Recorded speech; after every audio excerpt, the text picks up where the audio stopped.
دوستانو د یو چا خندول دومره اسانه ښکاري خو په حقیقت کې دومره اسانه نه وي.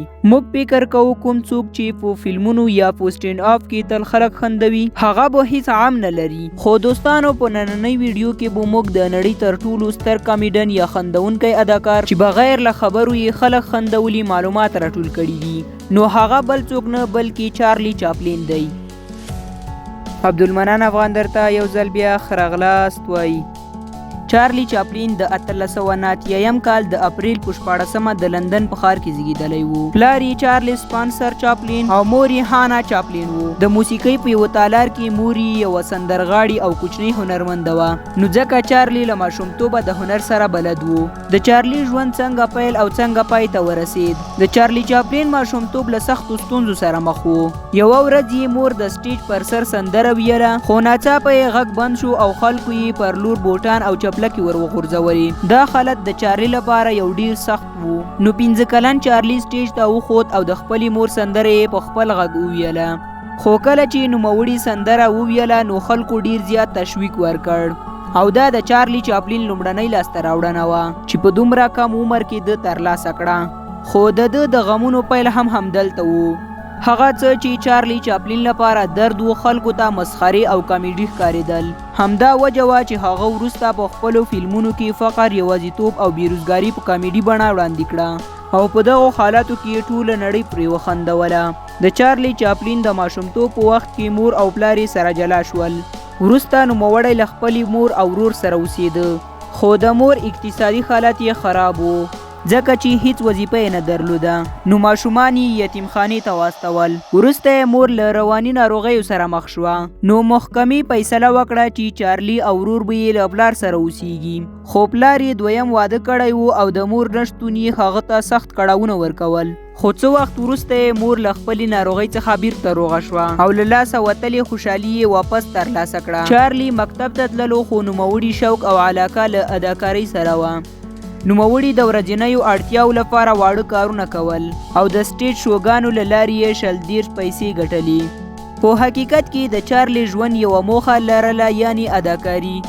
نو ځکه ویل شوي و چې چارلی بوتل بلاک مور تیاتر ته تللو.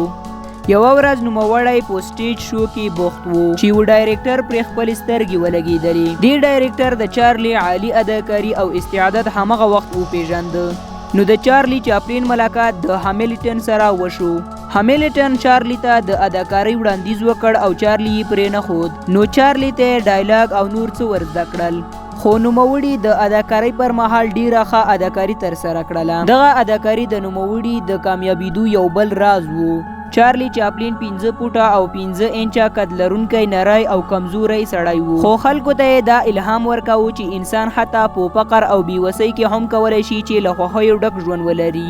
تاریخ ګواه دی چې هغه وخت ټوله نړۍ له دویم نړیوال جنگ او سخت اقتصادي بحران سره مخ وه. هرې خواته د دیکتاتورانو ویره خپره وه. په داسې حالاتو کې چارلی هڅه وکړه چې د خپل هنر له لارې له ظلم سره مقابله وکړي. هغه له کامیډي څخه د مبارزې وسیله جوړه کړې وه. د چارلی په وخت کې په یوه مرکه کې چارلی چپ طرف ته لاړ. چپ طرف یعنی د روسیې طرف. نو رسنیو پرې تور ولګاوه چې ګوندې د روسیې جاسوس وي.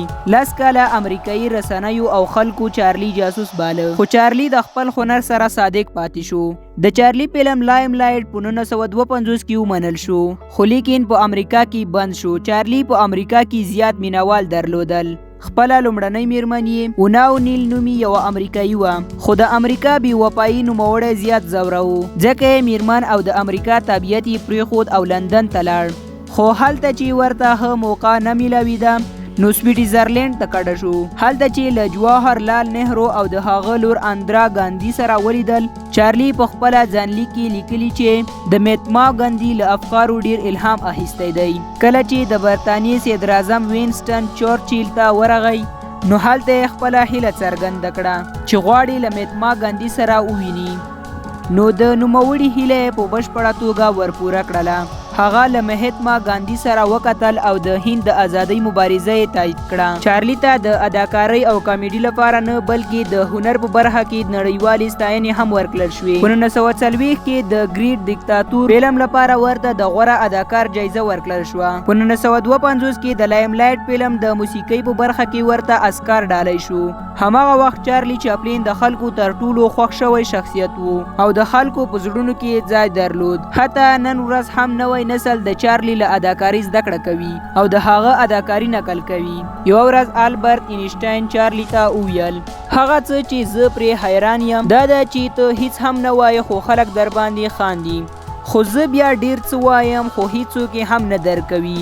آلبرت انشټاین په اړه دا عجیبه وه چې خلک د ده نظریو ته دومره درناوی لري، ډیر یې ستاینه کوي، خو بیا هم هغه نه پوهیږي چې هغه څه غواړي چې ووایي. خو چارلی چاپلین بغیر له خبرو څخه د خلکو په زړه کې اوسیږي. مایکل جکسن د چارلی چاپلین په اړه ویلي وو چې نوموړی غواړي د هغه په څیر شي ځکه د هغه ژوند یوه داسې کیسه ده چې د غم، درد او اوښکو تر سیوري لاندې هم انسان ته د خوښۍ خندا ورزده کوي. خو د چارلی چاپلین ټوله نړۍ یوازې د ژوند پر بحال نه بلکې د مړینې وروسته هم زیات مینوال درلودل. ویل کېږي چې د 1970 کال د ډسمبر په 25مه نیټه چارلی چاپلین وفات شو او په سویټزرلینډ کې خاورو ته وسپارل شو چې قبر ته زیات خلک راغلي وو.